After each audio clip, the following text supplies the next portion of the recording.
말을 지역합니다. 나의 이 말들을 듣고 그것들을 행하지 아니하는 자마다 그 모래 위에 자기 집을 세운 어리석은 남자와 유사하게 되리라. 그리하여 비가 내리며 홍수들이 나고 사방에서 바람이 불어 그 집에 몰아쳐서 무너졌으니 그 충돌이 엄청났습니다. 하는 말입니다. 마태복음 본문은 이제 천국 복음의 마지막 결론입니다.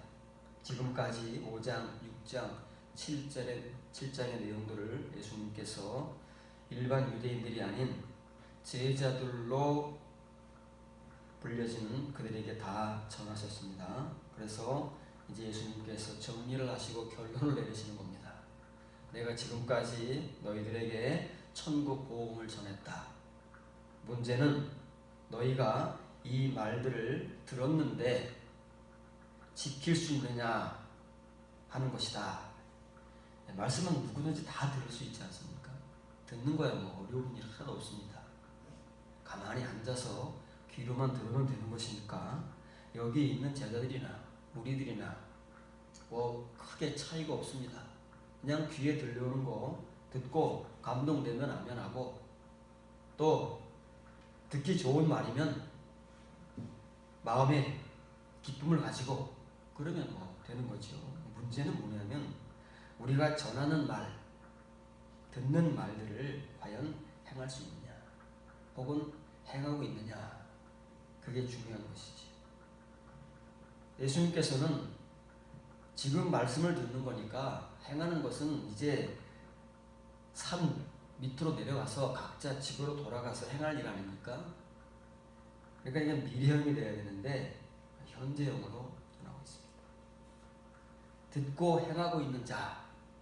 그러니까 지금 예수님께 천국 복음을 던지지만 그 대상이 제자들이지만 예수님 앞에 있는 제자들도 사실은 12제자도 감당하지 못하는 일들을 여기에 모인 수많은 제자들이 어떻게 감당을 하겠습니까? 예수님께서는 현실적인 얘기를 하는 것입니다. 이렇게 하고 있어야 자기 집을 반석 위에 기초를 든든하게 세웠던 그 사람과 같다. 그렇지 않으면 듣기만 하고 행하지 않으면 모래 위에 자기 집을 세운 어리석은 남자와 유사하다. 그 집은 반드시 비가 내리고 홍수가 오고 비바람이 몰아치면 다 무너진다고 예수님께서 결론을 내리십니다. 그건 뭐예요? 듣기만 하고 행하지 않는. 듣고 행하는 자는 그 기초가 워낙 든든하게 세워져서 반석 위에 세워지기 때문에 온갖 비바람이 몰아쳐도 결코 꿈쩍하지 않고 견뎌낼 수 있는 집을 짓는다 하는 내용입니다. 이렇게 써 있습니다. 사람마다를 강조하죠. 누구를 막론하고 합니다. 누구를 막론하고 이렇게 하는 자, 들으며 행하고 있는 자입니다. 우리가 지금 성경 말씀을 전하고 들어왔는데 그 전하고 들은 말들을 지금 행하고 있다면 바로 이 사람들이 되는 것이고, 듣기만 하고 행하지 못하고 있다면 후자의 사람들이 되는 것입니다. 다른 사람은 없습니다. 두 갈래 길밖에 없고 두 종류밖에는 존재하지 않습니다.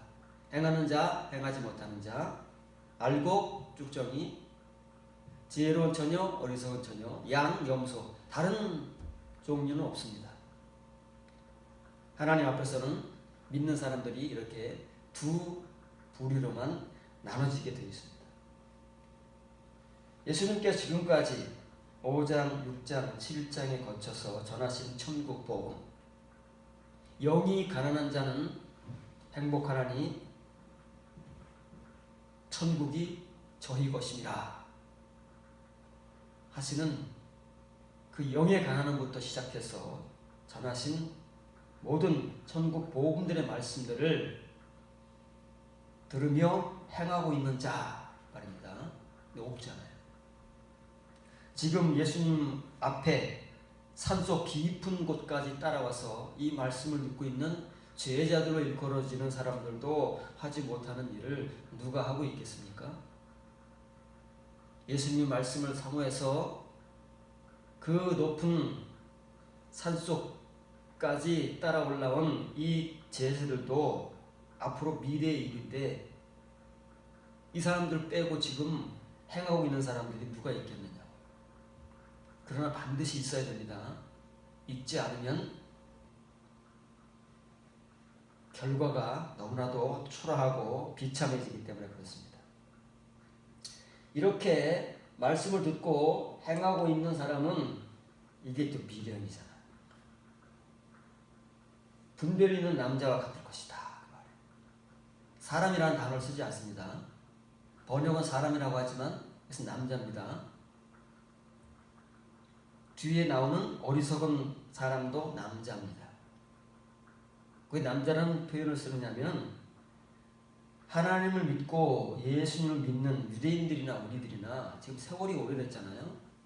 유대인들은 뭐 태어나면서부터 모태신앙, 모든 유대인들은 모태신앙이고 우리들 가운데도 모태신앙 있는 사람들이 얼마나 많습니까? 초기에야 뭐 거의 없었지만 지금은 모태신앙이 뭐 얼마나 많습니까? 그러니까 유대인들이나 우리들이나 교회 생활이 뭐 수십 년이거든요. 각자 생각하기를 어떤 생각을 가지고 있느냐면 유대인들은 내가 하나님을 믿어온 세월이 얼마인데 우리 역시도 내가 교회 생활을 한 세월이 얼마인데 그렇기 때문에 나름 다 믿음이 좋다고 생각합니다. 나름 다 예수님에 대한 믿음, 성경 말씀에 대한 지식 이런 것들은 뭐 대단하다고 생각하는 거예요. 그걸 지금 예수님께서 말씀하신 겁니다. 집을 짓는 자가 애들이 집 짓겠습니까? 갓난아이가 집 짓겠습니까? 나름 다 성인이라고 생각하는 사람들이 집을 짓기 때문에 이렇게 안드레 표현하는 것입니다. 그러나 예수님의 이 말씀들을 듣고 행하고 있는 그 사람이 분별 있는 남자와 유사하다. 비유의 말씀입니다. 비유의 말씀이기 때문에 우리가 이것을 잘 이해하고 있는 것 같고 이 복음을 막 전해도 전혀 우리는 상관없는 복음을 전하고 있는 것입니다. 왜냐하면 이것은 비유의 말씀이기 때문에 우리가 이것을 지각하기는 굉장히 어렵기 때문에 그렇습니다. 자, 이 사람, 이 남자, 분별 있는 남자, 말씀들을 행하고 있는 자입니다. 이 남자가 왜 지혜로운 분별 있는 남자와 같다라고 예수님께서 비유로 들으시냐면 이 사람 호스티스입니다. 이 사람 호수가 아니에요. 보통 사람 그러면 호스 그러잖아요. 그 사람. 근데 원래 호스티스는 관계 대명사인데 앞에 떡 나왔습니다. 후가 먼저 나옵니다. 후가 히가 나오는 것이 아니고 그 사람은 코도메센 세웠다 그래 과거형이네요. 말씀을 지금 행하고 있잖아요. 예수님의 이 말씀들을 듣고 행하고 있잖아요. 지금만 행하고 있을까요? 지금까지 행해왔다는 거잖아요. 그러면 지금까지 행해왔다는 것은 지금까지 집을 지어왔다는 겁니다. 말씀을 듣는 것이 집을 짓는 것이 아닙니다. 말씀을 듣는 것으로 집을 지으면 모래 위에 세우는 집이 되어버리고 말씀을 행하면서 집을 짓게 되면 반석 위에 자기 집을 세우는 겁니다. 자기 집입니다. 다른 사람의 집이 아닙니다. 내 집을 지어야 되는 거예요. 여러분 각자의 집을 지금 짓고 있어야 됩니다. 근데 어떻게 짓고 있는지를 여러분들이 잘 확인을 해야 돼요. 우리는 이것을 확인하지 않은 채 그냥 뭐 남 얘기, 그냥 막연한 얘기를 하고 있습니다. 이게 직접적이고 현실적인 우리 각자의 지금 얘기를 하고 있는 것입니다. 여러분들이 반드시 돌아봐야 되고 지금 현실을 여러분들이 집을 살펴봐야 되는 거예요. 지금 내 집이 지금 어떤 집으로 세워졌는지 내가 지금까지 내 집을 어떻게 지어왔는지를 살펴봐야 되는데 이 집은 안 보이는 집이잖아요. 우리의 건물은 보입니다. 매일 들고 날며 눈으로 보는 집이지만 이 집은 안 보이잖아요. 그래서 우리가 분별이 안 되고 그냥 마음 놓고 있는 겁니다. 어떤 집인지도 모르고 그냥 넋놓고 있는 거예요. 그런데 이 집을 확인할 수 있는 유일한 방법은 내가 오늘도 말씀을 전하고 말씀을 들으면서 그 말씀을 행하느냐 행하지 않느냐가 내 집을 결정한다는 것이죠. 그러면 이 사람을 소개해야 되지 않겠습니까? 도대체 이 사람이 누구냐? 어떤 사람이 이런 사람이었느냐? 이건 이제 비유니까 이런 사람이 실제해야 되잖아요. 과거 속에 어디엔가는 실제해야 되는데 우리가 생각할 때 많다고 생각되지 않습니까? 그러나 신구약 성경 누구를 막론하고 늘 소수입니다. 근데 지금 이것은 비유인데 어떤 비유를 지금 하고 있는 것 같습니까? 말씀을 듣는 비유입니까? 집을 짓는 비유입니까? 심판에 대한 비유 같습니까? 심판에 대한 비유잖아요. 마지막 날. 그 심판 가운데 어떤 심판입니까? 물로 하는 심판입니까? 불로 하는 심판입니까? 물로 하는 심판이잖아요. 하나님께서 다시는 물로 세상을 심판하지 않는다고 약속했습니다. 노아의 홍수 이후로는. 근데 예수님께서는 물로 심판하는 비유를 들고 있습니다. 왜 그래요? 노아의 얘기를 하는 겁니다. 이렇게 집을 지은 사람이 누구냐? 이렇게 세상 심판 가운데서 멸망하지 않고 자기 집을 말씀을 듣는 것으로 그치지 않고 말씀을 행함으로써 자기 집을 이렇게 반석 위에 지은 사람이 누구냐? 바로 지금으로부터 불말을 거슬러 올라가니까 3000여 년을 거슬러 올라가서 노아를 여기에 심어놨습니다. 그래서 25절 보면은 이는 그 반석 위에 기초를 세웠었음이라. 이 단어가 대과거 혹은 과거 완료입니다. 신약 성경에는 거의 사용되지 않는 단어. 바로 노아를 여기서 보여주고 있기 때문에 이것은 물로 세상을 심판했던 그 당시에 그 집을 반석 위에 지어서 전혀 흔들림 없이 구원받았던 노아를 소개해 주고 있습니다. 그래서 그 노아 같은 사람만이 앞으로 이제 하나님께서 세상을 심판하실 때는 불로 심판하지 않습니까? 불로 심판해도 마찬가지입니다. 그래서 바울의 비유는 뭐로 나옵니까? 이제 집으로 나오는 것이 아니라 금이냐, 은이냐, 보석이냐, 나무냐, 짚이냐, 풀이냐 이렇게 나오는 겁니다. 심판의 내용이 달라지기 때문에. 그러나 물로 심판하든 불로 심판하든 자기의 집, 자기의 공적이 그 휘몰아치는 비바람 속에서 견뎌내고 그 펄펄 끓는 유황불 가운데서도 견뎌내는 그 기초와 보석은 이렇게 멸망되지 않고 살아남는다는 내용.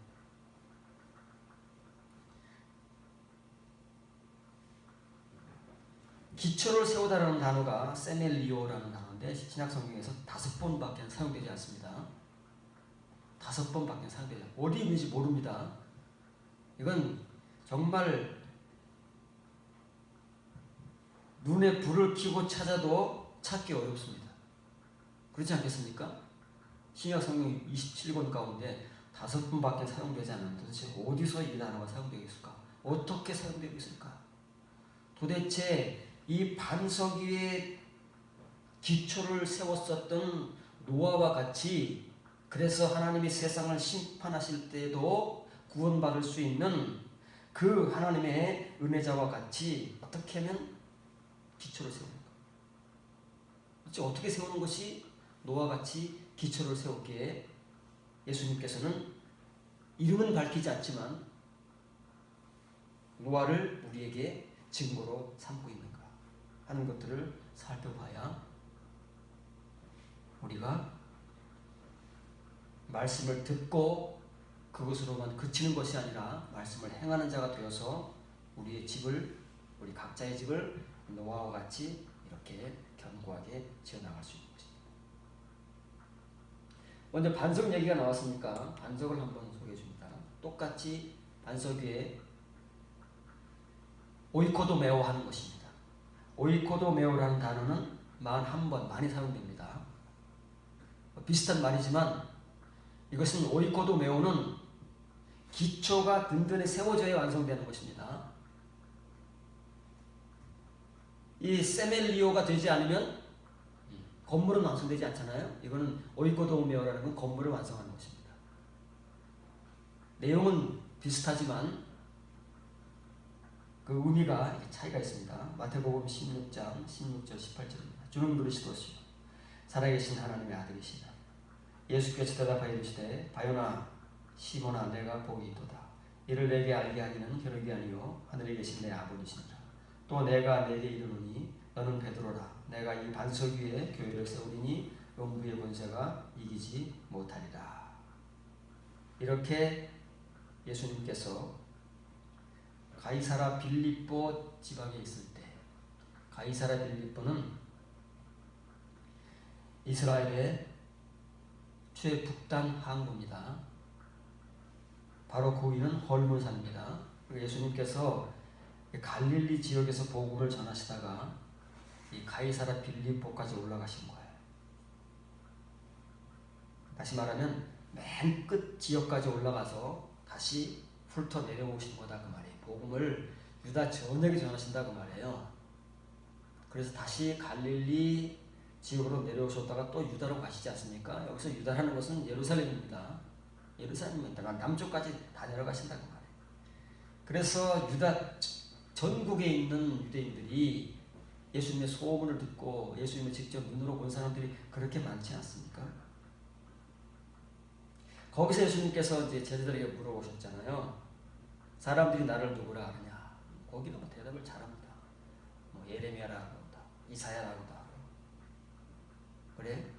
그러면 너희는 더 좁히면 너는 나를 누구라고 하느냐? 지금 물어보면 다 우리가 대답할 수 있죠.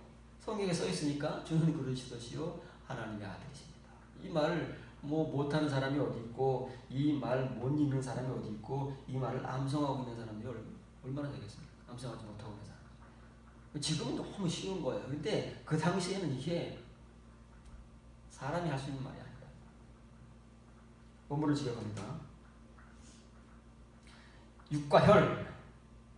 육과혈입니다. 피와 살로만 형성되어 있는 육신적 존재가 내게 계시한 것이 아니다. 이거는 사람이 가르쳐줄 수 있는 내용이 아니다. 하늘 가운데 계신 내 아버지가 계시하셨느니라. 그런데 나도 너에게 이르노니 너는 베드로라. 내가 이 반석 위에 내 교회를 세우리니 지옥문들이 그것보다 강하지 못하리라. 이렇게 말씀하셨습니다. 베드로가 뭐예요? 베드로는 이 신앙 고백을 하는 사람입니다.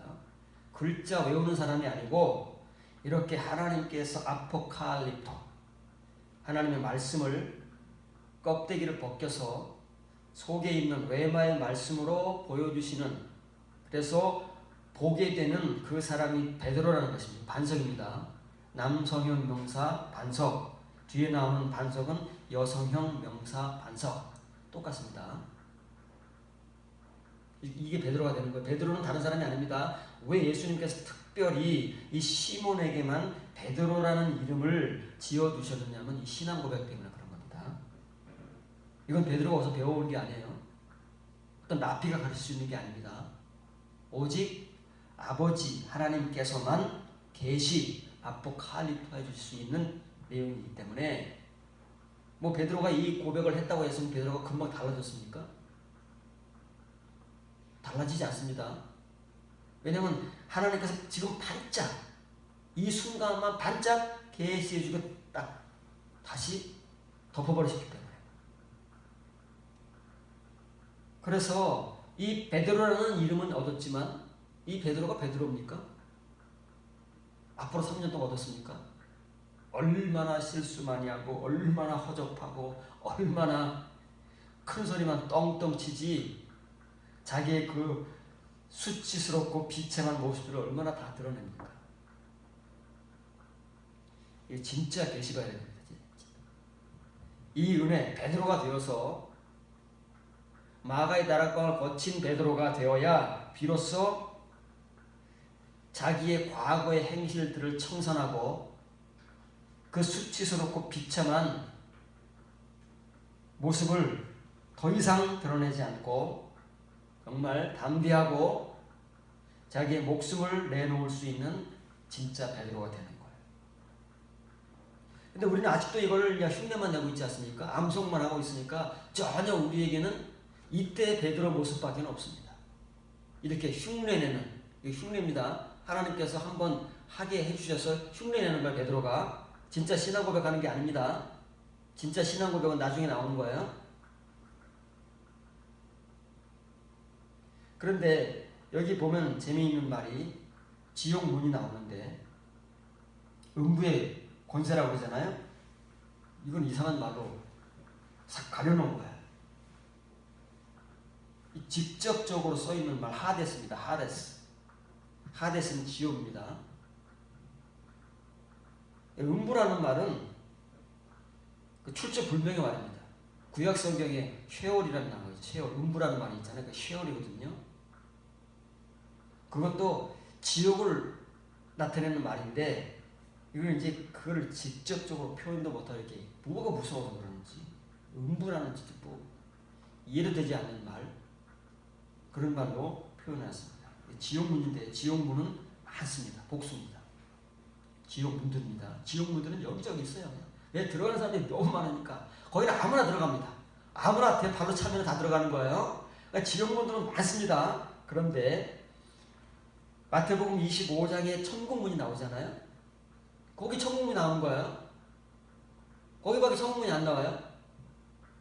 천국문. 그 천국문이 나올 때 그 천국문은 단수입니다. 많지 않아요. 하나밖에 없습니다. 거기를 예수님께서 딱 막아서 계시고 아무나 들어버리시는 곳이 아니라 검증해서 들어버리시잖아요. 들어갈 수 있는 사람만 들어버리고 아니면 다 쫓아낸다고 말해요. 그 쫓겨나는 사람들이 너무 많아요. 폴로이들이니까 그 사람들이 쫓겨나면 어디로 갑니까? 다 지옥으로 가니까 지옥문들은 많은 거예요. 천국문은 하나입니다. 아무나 못 들어갑니다. 예수님께서 딱 지켜서 계시면서 들어갈 수 있는 사람들을 검증해서 하나씩 들어버리는 거. 하나씩. 이 본문 내용을 우리가 우습게 알면 안 되는 거예요. 베드로가 했다고 그냥 우리가 지금 하고 있으니까 다 구원받은 베드로, 우리도 베드로 천국문에 들어갈 것이라고 그렇게 속으면 안 됩니다.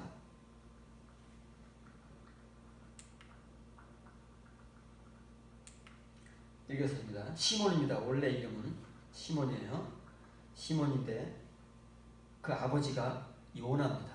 발 요나. 발이라는 말은 아들이라는 뜻인데 왜 이렇게 이 단어를 사용했는지 모르지만 써 있으니까 이렇게 해석을 해야 됩니다. 요나는 이름이지. 요나. 구약 선지자 가운데 요나라는 사람이 있지 않습니까? 그럼 시몬은 아버지 이름이 요나입니다. 우리 복음성가에 나오는 요한의 아들 시몬이 아니고 요나의 아들 시몬아, 네가 마카리오스, 행복을 감는, 네가 행복한 자다. 이렇게 이런 신앙 고백을 진짜 하는 사람이 행복한 사람입니다. 흉내내는 사람이 아니고 베드로와 지금의 베드로나 오늘날 우리같이 이것을 그냥 암송해서 흉내내는 사람이 아니고 예수님의 이 천국 복음 말씀들을 듣고 행하는 사람들, 이런 사람들이 베드로다 그 말이에요. 그런 사람들에게 진짜 하나님께서 이 신앙 고백을 아포칼립트 해주시는 거야. 한번 했다 닫으시는 곳이 아니라 쫙 열어주신다고. 네가 행복하다 하는데 이 바르라는 히브리어 단어는 구약 성경에 아들이라는 말로 사용되긴 한 4번밖에 사용되지 않습니다. 그것도 잠언 31장 그 솔로몬도 아니고 이상한 아들 나오잖아요. 그 아들을 표현할 때 3번 사용되고 비유적으로 예수님께 사용될 때 메시아에게 사용될 때 1번 사용됩니다. 그리고 구약 성경에 아들이라는 말, 자손이라는 말이 얼마나 많이 나옵니까? 이렇게 많이 나옵니다. 4,932번. 뭐 그냥 성경 한 장당 한 번씩 나오는 거예요. 한 장당이 뭡니까? 한 번이 뭡니까? 신구약 성경 합해서 1182장인데 4,000을 번이면 2번, 3번, 4번씩 나옵니다. 그렇게 많이 나오는 단어인데 벤이라는 벤이라는 단어입니다. 그런데 이 바르라는 단어는 4번밖에 쓰이지 않는데 신약 성경에서 벤 요나가 아니라 바르 요나라고 예수님께서 부르신 겁니다. 왜냐하면 이것은 베드로기 때문에 그렇습니다. 구약 성경에서 4번 사용할 때 그 아들에게 사용할 때는 이게 범상한 인물들이 아닙니다. 이 두 인물은. 그렇기 때문에 예수님께서 이 신앙 고백의 주인공인 페트로스는 바르가 되는 거예요. 벤이 아니고 허다하게 널려있는 아들들 후손들이 아니라 특정된 바르가 된다는 말이에요. 보세요. 몇 번 사용됐는지. 이게 복음이라니까요. 그냥 읽으면 뭐 우리가 여기서 뭘 얻겠느냐고요. 아, 베드로가 요한의 아들이구나, 요나의 아들이구나, 그거밖에 더 알겠느냐고요. 그거 알아서 우리가 뭐 하겠느냐고요. 베드로 아버지 이름 알아서 뭐 하겠느냐고요. 그러나 예수님께서 외치신 이 말씀을 우리가 들여다볼 수 있다면 이거는 보통 말씀 아니에요. 베드로 아버지를 소개하는 것이 아니라 베드로가 바르라는 사실을 예수님께서 증거하신다는 말이에요. 베드로가 누구길래? 이때 시몬이 어떤 존재이길래? 바로 이 신앙 고백을 할 수 있는 존재가 다 바르다는 거예요. 구약 성경에 딱 특정한 인물로 등장하는 그 아들들이다. 그 사람이 바로 예수님의 복음을 듣고 행하는 사람이고, 그리고 이런 신앙 고백을 진짜로 하는 사람이다. 왜 행복하냐면은 아버지께서 너에게 아포칼립토를 해주신 거예요. 지금까지 덮여온 메시아의 덮개를 열어서 메시아를 보여주신 거다 그 말이에요. 그런데 베드로가 지금 봤잖아요. 아포칼립토 했으니까. 그럼 이 이후에는 어떻습니까? 바로 이 말 다음에 예수님께서 내가 예루살렘에 올라가서 십자가에 못 박히다 하니까 베드로가 어떤 반응을 보입니까? 바로 사탄으로 정죄받는 존재로 금방 정체가 드러나잖아요. 사탄아 내 뒤로 올라가라. 아니 금방은 베드로라고 그러셔놓고 또 베드로 또 금방 또 베드로는 이렇게 널뛰기 잘합니다. 우리 같아요. 기도하고 막 할 때는 막 은혜 받는 거 은혜가 너무 넘치는 것 같은데 돌아서서 나가면 바로 우리의 본 모습이 이렇게 적나라하게 들어요. 그 계시라는 말은 열어 보이는 겁니다. 지금 닫혀 있습니다. 덮개로 덮여 있기 때문에 볼 수가 없어요. 이 시몬이 아버지께서 열어주셔야만, 덮개를 제거해 주셔야만 볼 수 있는 것인데 잠깐 있다. 이 순간만. 이 순간만 딱 열었다가 닫아버리니까 바로 사탄으로 전락해버리는 겁니다. 잘 아셔야 돼요. 베드로가 대단한 인물. 근데 우리가 이 베드로 이 본물 갖다가 엄청난 내용으로 알고 베드로를 갖다가 엄청 축켜 세웁니다. 내용을 잘 몰라서 그러는 거예요, 의미를. 그러면 이 베드로, 이 신앙 고백을 하고 이 바르가 된, 바르로 인정받을 수 있는 하나님의 계시의 말씀을 읽을 수 있는 그 사람은 왜 예수님께서 페트로스라고 불러주시느냐면은 앞으로 이렇게 될 거기 때문에 그런 거예요. 앞으로 내가 나의 교회를, 예수님의 교회를 이 반석 페트로스가 페트라 여성형으로 바뀐 겁니다. 교회는 여성형이니까. 에클레시아. 교회는 어머니입니다. 아내예요. 하나님의 아내. 그래서 늘 여성인 거예요. 베드로는 남성이기 때문에 페트로스라고 합니다. 이렇게 세워집니다. 이 반석이 뭐예요? 바로 베드로의 신앙 고백인 거예요.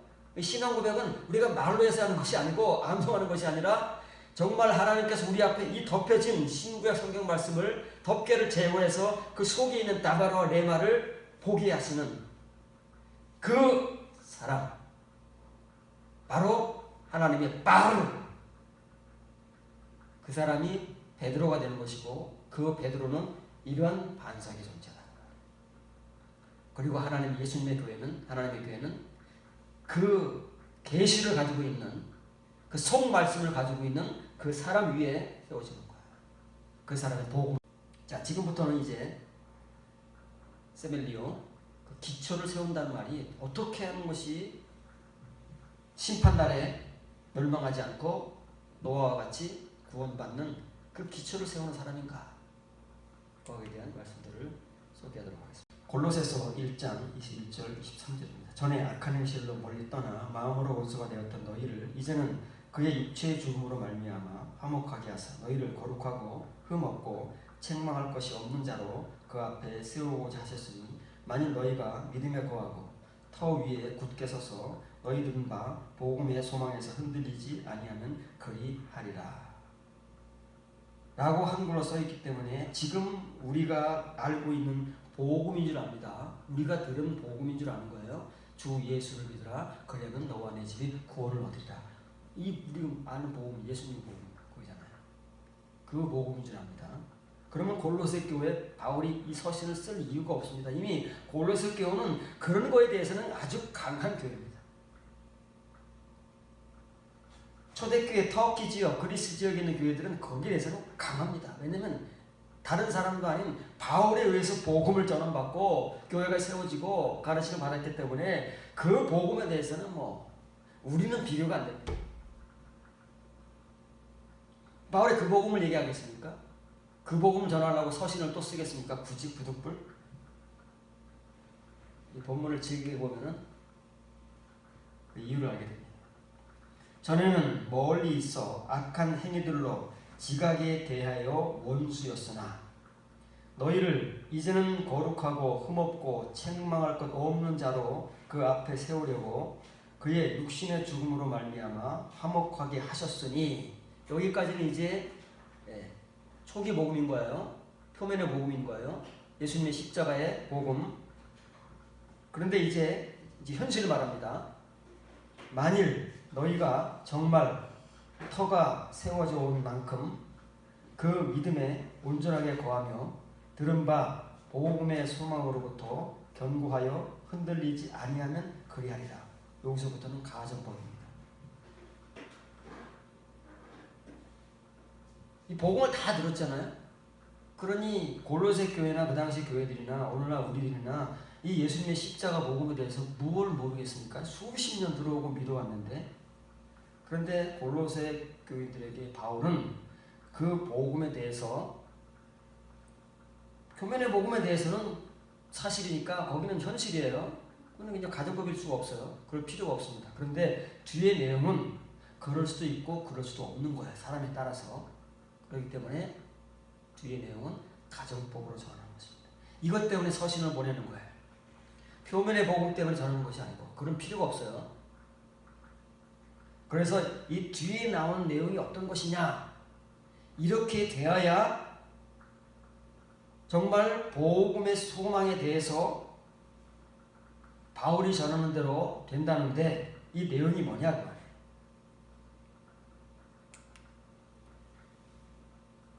개는 정말입니다. 그냥 가는 법이 아니에요. 때로는 에이페르 혹은 에이게, 떨어지면 에이게, 붙어 있는 단어가 되면 에이페르가 되는데, 진짜 그렇다면 그 말이에요. 진짜 가르는 겁니다. 가짜 베드로가 아니고 진짜 베드로, 그걸 가르는 작업을 하는 거예요. 골로새 교인 가운데 진짜 베드로가 누구냐, 이걸 바울이 가려내야 되는데, 요 내용이 있어야 진짜고 아니면 가짜다 그 말이에요. 이게 있으면 이면의 성도고 이게 없으면 표면의 성도다 그 말이에요. 이런 존재면은 이면의 복음까지 지금 가지고 있는 존재이고, 이렇지 않으면 그냥 표면의 복음만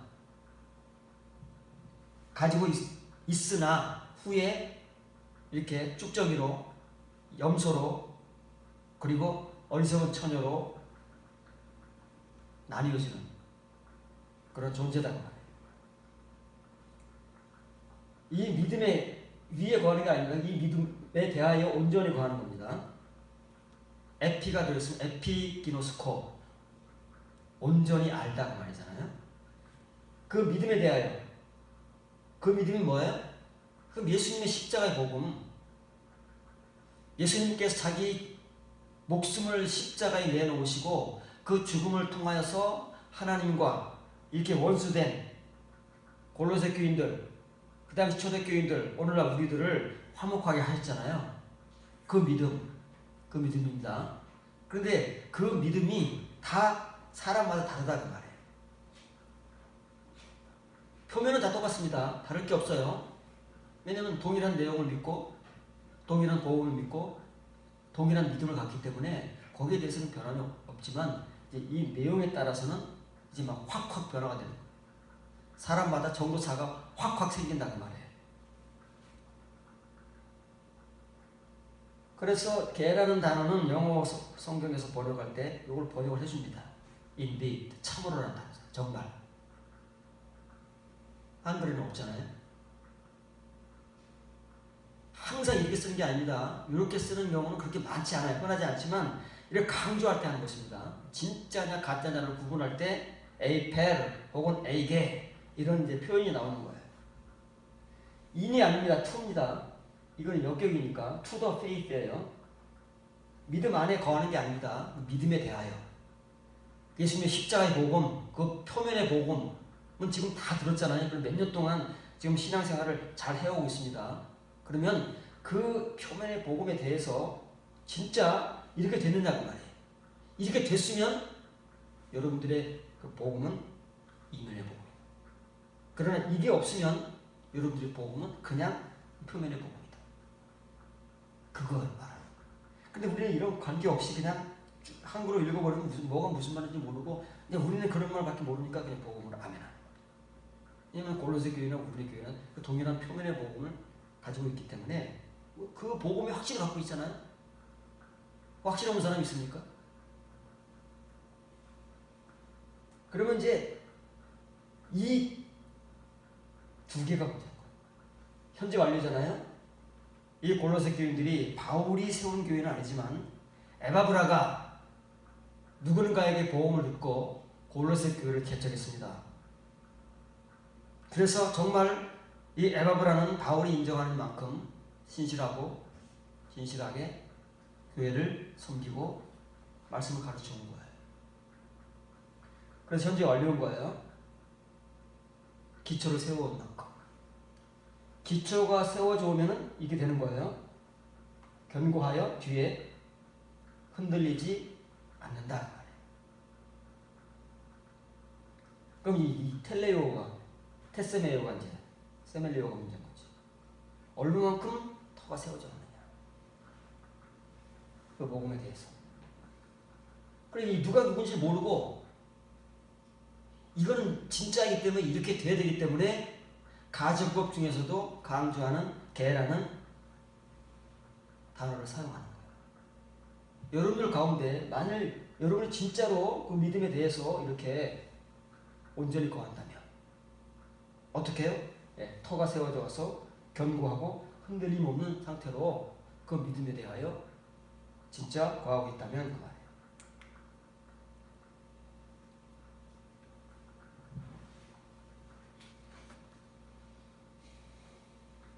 이걸 잘 기억해 주세요. 뒤에 또 한 번 나오니까. 뒤에는 더 이제 중요한 내용으로 나오기 때문에 이 단어를 현재 완료형을 잘 기억해 두시기 바랍니다. 베드로전서 5장 10절입니다. 그러나 모든 은혜의 하나님 곧 그리스도 안에서 너희를 부르사 자기의 영원한 영광에 들어가게 하시니가 잠깐 고난을 당한 너희를 친히 온전하게 하시며 굳건하게 하시며 강하게 하시며 터를 견고하게 하시리라.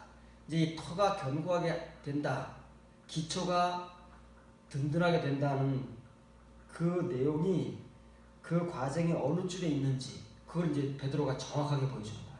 그 순서가 어떻게 되는지. 우리는 칭의밖에 모르기 때문에 과정이 없습니다. 그냥 믿음으로 교회 생활 오래 하고 성경 열심히 읽고 기도 열심히 하고 봉사 열심히 하면 이 믿음이 자라는 거예요. 칭의 믿음이 자라잖아요. 그거밖에 모르지 도대체 이 이면의 믿음이 어떤 과정을 통해서 자리를 잡아가고 이렇게 진짜 페트로스가 되는지를 계시가 안 됐기 때문에, 열리지가 않기 때문에 읽을 수가 없다고 말해요. 그런데 베드로는 그것을 직접 계시받은 사람 아닙니까? 그러니까 그거를 잘하는 거예요. 바울도 그렇고 요한도 그렇고 야고보도 그렇고. 그러니까 이 사람들은 아주 그 순서와 과정을 정확하고 논리적으로 증거하고 있는데 우리는 전혀 그 내용의 경험도 없고 은혜도 없기 때문에 그냥 우리 마음대로 막 전하는 거죠. 여기 순서가 잘 들어있습니다. 여러분들이 어떻게 찾아낼지는 모르지만 여기 순서가 아주 잘 일목요연하게 과정의 순서를 거치면서 잘 나와 있어요. 그래서 파란 글자 지적합니다. 본문을 지적합니다. 그러나입니다. 그리스도 예수 안에서 그러나 모든 은혜의 하나님 곧 그리스도 예수 안에서 그의 영원한 영광에 이르도록 너희를 부르신 이가 너희를 완성하시며, 완성한다는 말은 온전하게 한다는 말에 이제 껍데기를 완전하게 꾸민다고 말해요. 틀을 갖추는 거예요. 이게 처음 시작이에요. 이면의 시작이라고 말해요. 지금 터키 지역의 모든 교회들은 바울에 의해서 교회가 세워진 지 오래입니다. 열심히 지금 신앙생활을 하고 있는 거예요. 우리는 비교도 안 될 만큼 초대교회 믿음이 얼마나 좋았습니까?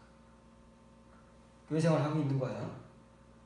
그런데 지금 이 서신서는 이면의 복음이기 때문에 하나님께서 터키 지역의 교인들을 이제 이면의 복음의 사람들로 만들어 가시는데 그 작업의 순서를 얘기해 주는 거예요. 우리는 이해가 잘 안 되는. 그래서 하나님께서 제일 먼저 하시는 일이 이 틀을 갖추는 겁니다. 우리가 공장에서 물건을 만들어낼 때, 특히 기계를 만들 때, 쇠로 기계를 만들 때 틀을 뜬다 그래요. 틀. 프레임을 뜬다 그럽니다. 몰딩한다. 몰딩. 그리고 껍데기를 만들잖아요. 뭘 만들려면 일단 껍데기를 만들고 거기다 쇠물을 집어넣어야 우리가 뭐 그릇도 나오고 그렇지 않습니까? 수저도 나오고 냄비도 나오고 그런단 말이에요. 틀이 없으면은 만들 수가 없잖아요. 그 틀을 완전하게 만들어야 돼요. 그래야 완전한 제품이 나오니까 그 얘기하는 겁니다. 틀을 맞추신다는 거예요. 완전하게 한다는 것은 내용을 완전하게 한다는 것이 아니라 앞으로 하나님께서 이루고자 만드시고자 하시는 그 내용물을 만들기 위해서 틀, 껍데기를 온전하게 한다는 말이에요. 지금까지 가지고 온 껍데기가 있잖아요. 표면의 칭의의 껍데기. 그걸 이제 이면의 내용물을 담으시기 위해서 그걸 완전하게 만드신다는 말이에요. 그 다음에 뭘 하냐면 그 틀을 견고하게 하는 거예요. 왜냐면 이제 그 안에다가 쇳물을 들이부어야 되니까 그 틀이 좀 단단하고 쇳물이 들어와도 그걸 견뎌낼 수 있는 틀이 되어야 되지 않겠습니까? 이게 지금 대단하고. 하나님께서 뭘로 연단하신다고요? 불로 연단, 불로 연단하시잖아요. 불로 쇠를 녹이잖아요. 그 과정하고 똑같은 거예요. 그 다음에 털을 세우는 겁니다. 이게 틀이 갖춰지고 그 틀을 하나님께서 온전한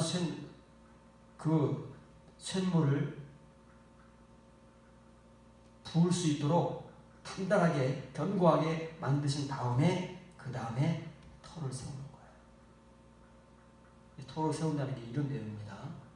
마태복음 본문이나 혹은 골로새에서는 털을 세운다는 게 어떤 건가? 기초를 닦는가? 집을 지을 때 기초를 세우는 그런 건가? 라고 우리가 여러 가지 생각해 볼 수 있지만 하나님의 복음의 과정, 이면의 과정 속에서는 요 단계에 있단 말이에요. 요 세 가지를 하기 위해서 뭐가 필요하냐면 고난이 필요한 거예요. 시련과 연단이 필요한 거다고 말해요. 근데 그 시련과 연단이 뭘로 온다고요? 불로 오는 거예요. 불. 그러잖아요. 그건 베드로의 입장에 잠깐이지 당하는 사람의 입장에서는 엄청 길다고 그랬죠. 우리가 당한 경험을 얘기할 때는 잠깐이잖아요. 우리가 살아온 세월을 얘기할 때는 쏜살같이 지나갔다 그러잖아요. 지금 어떻습니까? 시간이 너무 안 간다 그런 사람들 많잖아요. 겪은 사람의 입장에서는 잠깐이고 지금 겪고 있거나 앞으로 겪을 사람의 입장에서는 엄청 오랜 시간입니다. 이해를 잘 하셔야 됩니다. 이렇게 써 있습니다. 우리는 하나님을 잘 모릅니다. 골로새 교인들도 또 터키 지역의 교인들도 하나님을 잘 모릅니다. 그냥 표면적으로만 알 뿐이에요. 성경에 기록되어 있는 하나님에 대해서만 알고 있지 그 하나님을 잘 몰라요. 근데 베드로는 그 하나님, 터키 지역 교회들이 알지 못하는, 우리가 알지 못하는 그 하나님을 강조하잖아요. 그 하나님은 뭐예요? 어떤 하나님이요? 계시 하나님, 이면의 은혜를 시작하시는 하나님, 누군가에게 이면의 은혜를 시작하시는 하나님. 그래서 베드로 전후서도 서신서전에 이면의 복음을 전하는 겁니다. 이 하나님을 잘 몰라요, 우리가. 그냥 우리가 아는 하나님은 늘 들어서 아는 하나님. 그냥 습관적으로 부르고 그냥 우리가 너무 익숙해서 아는 그 하나님을 알지 이런 하나님은 모른다. 우리가 이런 일을 겪어보지도 못했고 이런 은혜를 받아보지도 못했기 때문에 이 하나님에 대해서는 몰라요. 그래서 베드로는 그러나 이 하나님은 여러분들이 알지 못하는 이 하나님은 모든 은혜 하나님이신데 모든 은혜를 어떻게 주시느냐 그냥 우리가 바라는 대로 은혜 주시옵소서 하면 주시는 것이 아니라 이렇게 세 단계를 거쳐서 이면의 은혜를 이면의 성도를 만들어 가시는 하나님인데 이걸 위해서 잠깐 사람으로 말하면 소수 시간으로 말하면 잠깐입니다. 잠깐 동일한 이것은 모든 교인들이 같이 겪는 거예요. 이렇게 이면의 은혜로 들어가는 하나님의 틀에 맞춰지기 위해서 하나님께서 작업을 시작하실 수 있는 모든 사람들이 지금까지 겪어왔고 또 지금 겪고 있고 앞으로 겪을 동일한 이 아우토스는 동일한 거예요. 동일한 같다는 말이에요. 바로 그 고난이다 그 말이에요. 그라는 뜻이 있지만은 그는 독립되었을 때인 것이고 이렇게 붙어졌을 때는 바로 그 고난이고 동일한 고난을 받게 하신 거예요. 이 시련과 연단, 불시험이 없이는 어느 누구도 이런 하나님의 이면의 작업을 감당할 수가 없습니다. 다 죽어버리니까. 그래서 하나님께서 아니 샘물이 막 부어지는데 그걸 어떻게 감당하냐 우리가. 다 그 샘물에 녹아 죽지요. 그래서 하나님께서 그거를 감당하라고 미리 불로 연단하시는 겁니다. 그 틀도 다 불 속에서 쇠로 녹여서 만드는 거잖아요. 두들기고 녹이고 꺼내고 해서 두들겨서 만드는 거잖아요. 그 프레임도 그 말이에요. 이해가 되면 좋은 거예요.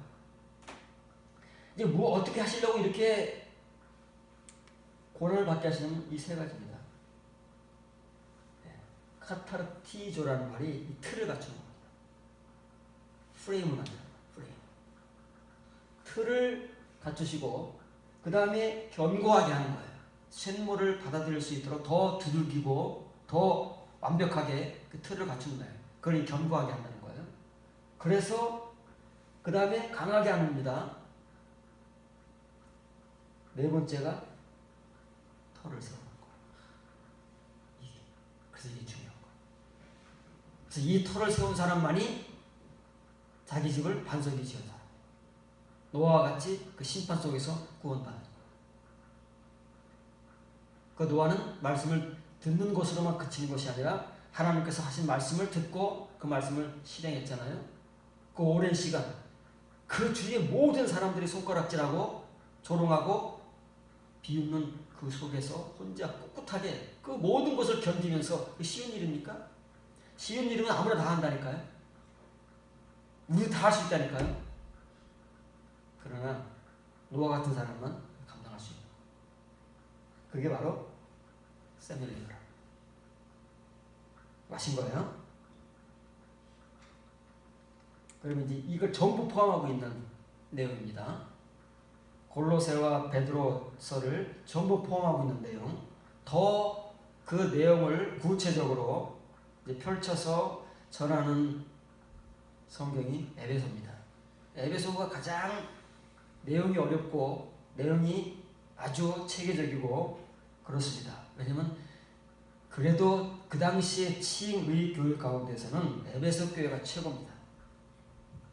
칭의 교회 바울이 3년 동안 머물면서 가르쳐댄 사람들이기 때문에 그 당시 더 기적뿐만 아니라 그리스 시적을 포함하고 모든 초대교회 가운데 에베소 교회가 탑이에요. 그래서 에베소 교회가 어렵고 내용이 아주 구체적이고 체계적입니다. 이건 모든 사람들이 인정하는, 모든 신학자들이 인정하는 것이고 그렇습니다. 천천히 어렵습니다. 내용이 굉장히 어렵습니다. 한글은 막 뒤죽박죽 만들어놨지만 이걸 잘 풀어가지고 여러분들에게 설명을 해줄 테니까 잘 들으시면서 이해를 해보시라고요. 여러분들이 할 수 있는 만큼 해보시라고.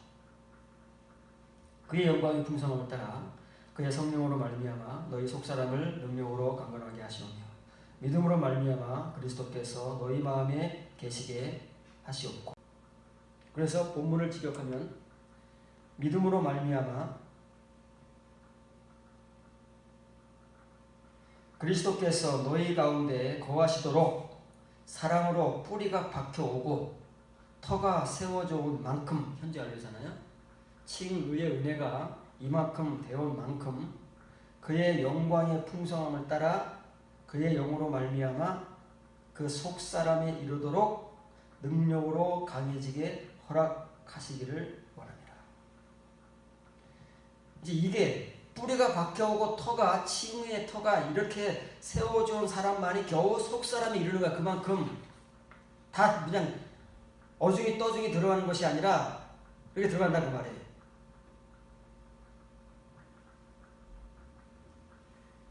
(14절) (15절에) 보면 이러함으로 내가 하늘과 땅에 있는 각 족속에게 이름을 주신 아버지 앞에 무릎을 꿇고 기도하노니. 왜 바울이 다른 데서는 다 그냥 기도한다고 합니다. 그냥 기도하고 간구한다고 그러잖아요. 그런데 본문에서는 무릎을 꿇고 이걸 강조합니다. 뭐 우리도 지금 다 기도할 때는 보통 무릎을 꿇잖아요. 그런데 이 무릎을 꿇고 기도한다는 표현은 신약성경에 찾아오기 어렵습니다. 왜 무릎을 꿇고 기도하느냐면 이 내용 때문에 그런 거예요. 앞으로 나올 이 세 가지 내용의 은혜 때문에 하나님 앞에, 하나님 이렇게 거창하게 부릅니다. 그냥 하나님이 아니잖아요. 하늘과 땅에 있는 각 족속의 이름을 주신, 다시 말하면 천지를 창조하신, 거창하게 하나님을 소개하고 그 하나님 앞에 자기가 무릎을 꿇고 지금 이 에베소 교회를 위해서 이 세 가지 내용을 앞으로 소개할, 한글은 뒤죽박죽해서 뭔 내용인지 모르는 그런 내용을 지금 바울 혼자 이게 전하고 있는데, 이렇게 막 뒤죽박죽 해놔서 우리는 무슨 내용을 바울이 이렇게 무릎을 꿇고 원하고 있는지 알지도 못하고 지금까지 이 본문을 읽어온 내용. 세 가지입니다. 희나가 3번 나옵니다. 끊어져서 3번 나오는 거예요. 이거 위해서, 이거 위해서, 이거 위해서. 이 세 가지를 위해서 지금 바울이 하나님을 그렇게 거창하게 소개하고 그 앞에 무릎을 꿇고 에베소 교회를 위해서, 그 교인들을 위해서 이렇게 하고 있다. 그럼 이제 이 내용이 이렇기 때문에 그냥 평상시대로 기도해서는 안 되는 거예요. 바울도 이제 그걸 느끼는 거예요. 자기가 기도하는 내용이 이런 거기 때문에 기도의 자세도 달라지고 그 무게감도 달라지는 거잖아요. 우리가 기도해봤잖아요. 밥 먹을 때는 뭐 어떻게 합니까? 적당히 하죠. 그런데 철회 기도할 때 어떻습니까? 평범하게 합니까? 우리가 기도할 때 그 상황과 그 내용에 따라서 우리의 기도의 자세가 달라지고 그리고 기도하는 우리의 모습이 달라지잖아요. 바울도 마찬가지인 거예요. 그건 누구나 마찬가지입니다. 세 가지를 하는데, 첫째로는 원래 이 도회라는 말은 이게 이제 기호문입니다. 이렇게 해주시기를, 그 말인데, 한글 성경에는 다 이렇게 하기를 원하노라 이렇게 되어 있잖아요. 여러분들이 이해하기 쉽게 하기 위해서 해주시기 원하며. 뭘 해주는 거예요? 예. 크라타이오세나요. 능력으로, 디나메이가 있습니다. 능력으로, 수동형이잖아요. 강해지게. 능력으로 강해지는 겁니다. 왜 능력으로 강해지느냐면 요것 때문에 그래. 그냥 우리는 능력만 구하잖아요. 어떤 능력이요? 그냥 물리적인 능력. 병 고치고, 귀신 쫓아내고, 거에 부흥시키고, 은사의 능력을 구하지만 그거는 표면의 능력이기 때문에 아무 쓸모가 없습니다. 시간이 지나가면.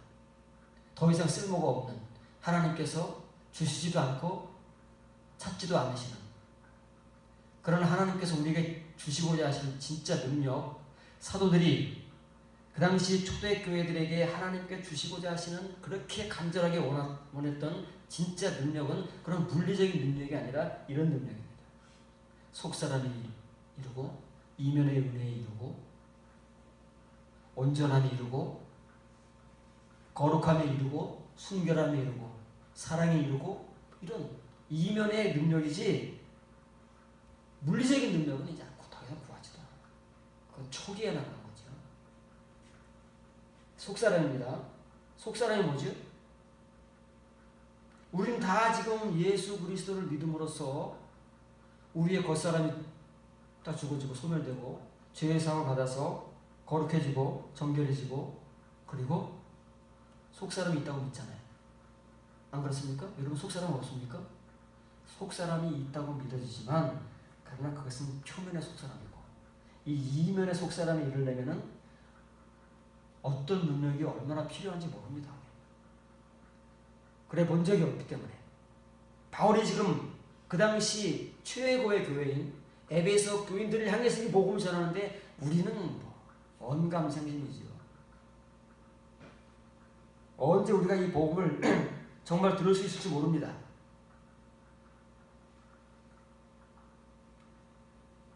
그러면 이 속사람에 이르는 그 능력으로 강해지기를 원하는데, 이 속사람이 이르는 능력은 도대체 어디서 나오느냐 그 말이에요.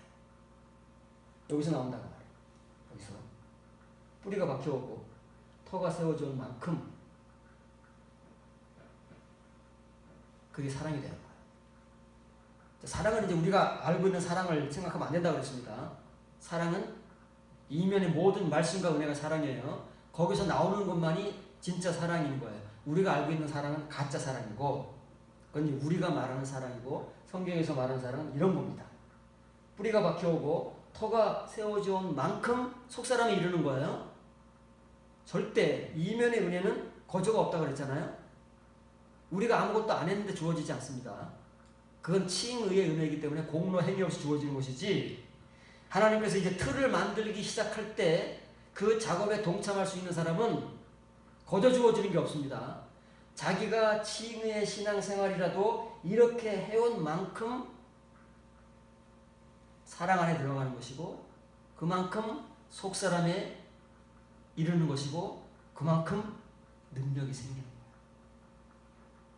바울이 지금 이걸 지금 하나님 앞에 무릎을 꿇고 에베소 교인들을 위해서 구하는 겁니다. 그래서 이 현재 관련된 영어 성경은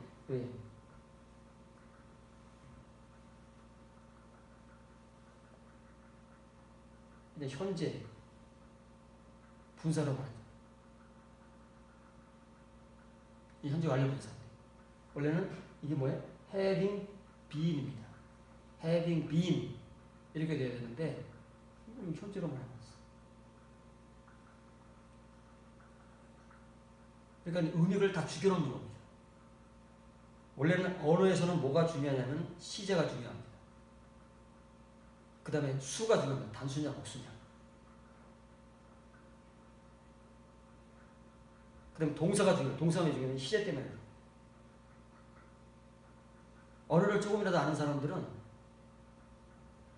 다 알고 있어요. 그런데 이런 언어들을 이렇게 임의대로 해버리면 의미를 다 죽이는 겁니다. 복음을 죽인다는 말이에요. 원래 복음을 사람의 복음으로 만들어 놓는 거예요. 그렇잖아요? 글자를 바꾸잖아요. 글자를 바꿔버리면 더하고 빼는 게 되는 겁니다. 뭐가 더해지는 게 있고 뭐가 빠지는 게 있잖아요. 이건 더해지고 이건 빠지는 겁니다. 물론 번역이 어렵지만 그래도 최소한 써있는 만큼은 하려고 노력해야 되는데 이게 어려운 거니까 이렇게 되는 거예요. 이게 한 군데만 그렇게 된 것이 아니라 여러분들에게 소개해주는 11개의 그 영어 번역본이 다 이렇게 번역하고 있어요. 현재 완료 분사로 수동형 분사로 번역하는 것이 아니라 현재 분사로 다 번역합니다. 두 개를 또 소개합니다. 18절 19절입니다. 능히 모든 성도와 함께 지식에 넘치는 그리스도의 사랑을 알고 그 너비와 길이와 높이와 깊이가 어떠함을 깨달아 하나님의 모든 충만하신 것으로 너희에게 충만하게 하시기를 구하노라. 자, 여러분들이 늘 강조했던 넓이와 길이와 높이와 깊이가 여기 나옵니다. 예수 그리스도입니다. 예수 그리스도께서 가지고 계신 그 이면의 은혜, 레마의 은혜가 끝이 없잖아요. 끝이 없는데 그 끝이 없는 가운데서 바울은 이 에베소 교회에게 여러분들이 얼마큼 가질 수 있느냐를 지금 말하는 거예요. 이거라도 알아야, 이거라도 봐야 뭐 가질 마음이 생기고 올바른 가질 수 있다는 또 가늠이라도 되지. 겉에 그만 맨날 수박 겉할 듯이 빨고 있으면 그 수박은 언제 먹어보냐고요. 그 얘기입니다. 딱 쪼개봐야 그 속이 어떻게 생겼고 씨가 얼마 들어있고 그 맛을 봐야 맛이 어떻고 그걸 알지. 맨날 우리가 껍데기를 보고 핥으면서 이게 수박이다 수박이다 그러면은 평생 보지도 못하고 맛보지도 못하고 정보가 아닙니까. 여기 나머지 두 개가 나오는 겁니다. 높이 깊이가 갖겠습니다. 깊이와 높이입니다. 모든 성도와 함께 지식에 넘쳐난 이게 그리스도의 사랑이에요. 사랑은 우리가 뭘 베풀고 이런 것은 사람들 세계에서 통용되는 사랑이고 성경에 나오는 그리스도의 사랑, 이면의 사랑은 이면의 지식에서 나오는 겁니다. 레마에서 나온다고 말해요. 레마의 은혜를 받은 만큼 행하는 거예요. 그게 사랑이지. 앞으로 사랑을 여러분들이 이해할 때 여러분들이 지금까지 가지고 왔던 그 개념 너무 오래됐기 때문에 파내기가 쉽지 않지만 빨리 파서 버려야 됩니다. 그리고 이런 사랑을 가져야 돼요. 지식에 넘쳐남 곧 그리스도의 사랑을 알도록 그 넓이와 길이와 높이와 깊이가 어떠한지 지각할 수 있게 바울이 무릎 꿇고 기도한다. 언제 다 할까요? 언제 다 에베소 교회가 지각할까요? 그래서 에베소 교회밖에는 이런 내용을 못 씁니다. 왜냐하면 그래도 칭의의 은혜가 넘쳐나야 되기 때문에 그러지 않으면 이 말을 받을 수도 없으니까. 또 하나는 하나님의 모든 충만함에 이르도록 충만해지게 하려 함이라. 함이요 함이요 함이라. 세 가지예요. 이 세 가지 이유를 위해서 바울이 그 거창하신 하나님을 소개하면서 그 앞에 자기가 무릎을 꿇는 거예요. 왜냐하면 에베소 교인들은 모르잖아요. 자기들이 어떤 은혜를 받아야 될지 모르니까 아는 바울이 대신 무릎을 꿇는 거예요. 그리고 기도하는 거예요. 그 대신에 복음을 전하는 거예요. 여러분들이 알지 못하는 이 은혜를 위해서 내가 먼저 하나님 앞에 무릎을 꿇고 여러분들을 위해서 간구하면서 이 복음을 전한다. 제발 좀 이 복음을 받아들이고 이 은혜 안에 들어와라. 그래야 산다. 우리는 언제 이렇게 해봤을까요? 우리 목사들이 다 11조하라고 강조하고 기도하라고 강조하고 봉사하라고 강조하고 그런 것만 강조할 줄 알았지. 언제 우리가 정말 하나님 앞에 무릎을 꿇고 우리 교인들을 위해서 이런 간구를 하고 교인들에게 이런 복음을 전했을까요? 그래서 우리는 다 거짓 선생들인 겁니다.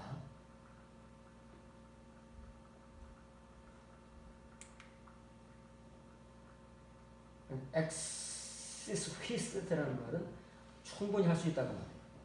이걸 충분히 할 수 있어요. 이건 카탈람반입니다. 카탈람반어는 아래로 갔다. 의역하면 이해하다, 깨닫다, 지각하다. 충분히 지각할 수 있게 하기 위함이다. 바울이 무릎을 꿇는 이유는 충분히 지각할 수 있도록 하기 위함이다. 뭘? 그 예수 그리스도의 지식의 그 넘쳐남, 그리스도의 그 사랑이 넓이와 길이와 깊이와 높이가 어떤지, 얼마나 넓고 얼마나 길고 얼마나 깊고 얼마나 높은지 누가 이걸 알겠습니까? 자기가 경험한 만큼만 아는데 바울로 이걸 전부 경험했겠습니까? 자기가 경험한 만큼만 아는 거 아니겠습니까? 예수 그리스도만이 이걸 아는 거죠. 그러나 하나님과 예수님과 사도들의 목적은 뭐예요? 여기에 이르도록 교인들을 인도하는 거예요. 자기도 사도들도 여기에 이르기 위해서 지금까지도 죽을 때까지 자기의 길을 가는 것이고, 그래서 바울이 고백하잖아요. 지금까지 은혜 받은 거 저 자꾸만 생각하면 안 돼. 지금까지 내가 달려온 거 다 잊어버리고 앞으로 내가 달려가야 할 그 표대를 바라보고 달려가는 거예요. 끝이 없으니까. 이걸 모르는 사람만이 지금까지 자기가 받은 은혜를 자랑하는 거예요. 그걸 간증이랍시고. 그 겨우 그 코딱지 많은 거, 그거 대단한 것 같이.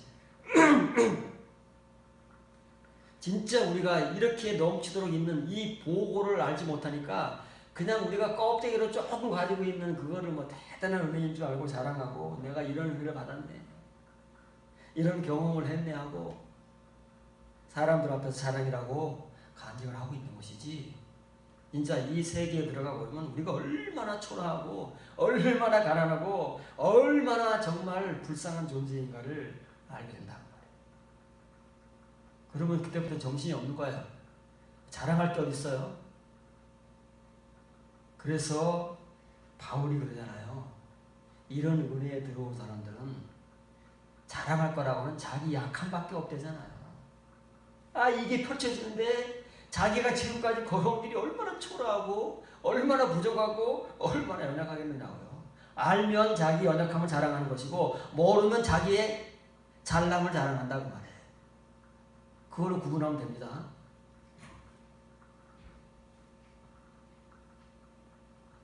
그럼 이 넓이와 길이와 깊이와 높이를, 그게 얼마인지를 충분히 자각을 해야 되는데, 이거를 자각하게 하는 내용이 뭐냐면, 이것이 뭐냐면 바로 이 두 가지다는 말이에요. 그 넓이와 길이와 깊이와 높이가 바로 이거다 그 말, 다른 게 아니고, 이 휘페르발로산이라는 말은 넘쳐나고 있는 것, 분사이고 관사니까 사람이나 사물입니다. 뒤에는 기노스, 이면의 지식, 베드로후서 1장 5절에 나오는 믿음과 덕 다음에 나오는 것, 지식. 그건 칭의의 지식이 아니라 이면의 지식. 이면의 지식에 넘쳐나고 있는 것, 다시 말하면 그리스도의 사랑입니다. 이게 사랑이다. 이게 이 이면의 말씀, 이면의 지식, 연단 받은 자만이, 다시 말하면 하나님께서 그 틀을 갖추게 하시고 견고하게 하시고 그 다음에 강건하게 하시고 그 다음에 터를 세우는 그 사람들이 가지고 있는 은혜와 말씀, 그리고 행위, 이게 사랑이에요. 사랑이라는 것은 다 덮어주고 안아주고 용서해주고 감싸주고 그런 것은 표면의 사랑인 것이고, 여기서 나온 사랑은 때로는 책망적입니다. 때로는 이 지식을 전해주는 것입니다. 이 은혜로 살아야 한다고 복음을 전하고, 사랑이라니까요. 이걸 알게 하기 위해서, 이걸 알도록, 이걸 알아야 되면 도대체 이게 내용이 어떠냐, 얼마큼이냐 알아야 되잖아요. 그거를 쫙 펼쳐보니까 길이와 넓이와 깊이와 높이가 어떤지를 지각해야 되는데 그 지각을 충분하게 할 수 있도록 바울이 먼저 이들을 대신해서 무릎을 꿇고 간구하는 겁니다. 복음을 전하기 전부터. 그러니까 우리는 사도들이 그냥 때가 돼서 서신들을 축축축 보낸 것 같지만 사도들이 각 교회에 서신을 보낼 때는 이런 과정을 거칠 거예요. 그 내용에 따라서 복음을 전하기 전에 이렇게 기도를 하는 거예요. 혼자. 교인들이 알겠습니까? 사도들만 이렇게 한 거죠. 어려우니까. 그렇게 해도 될까 말까 하는 거예요.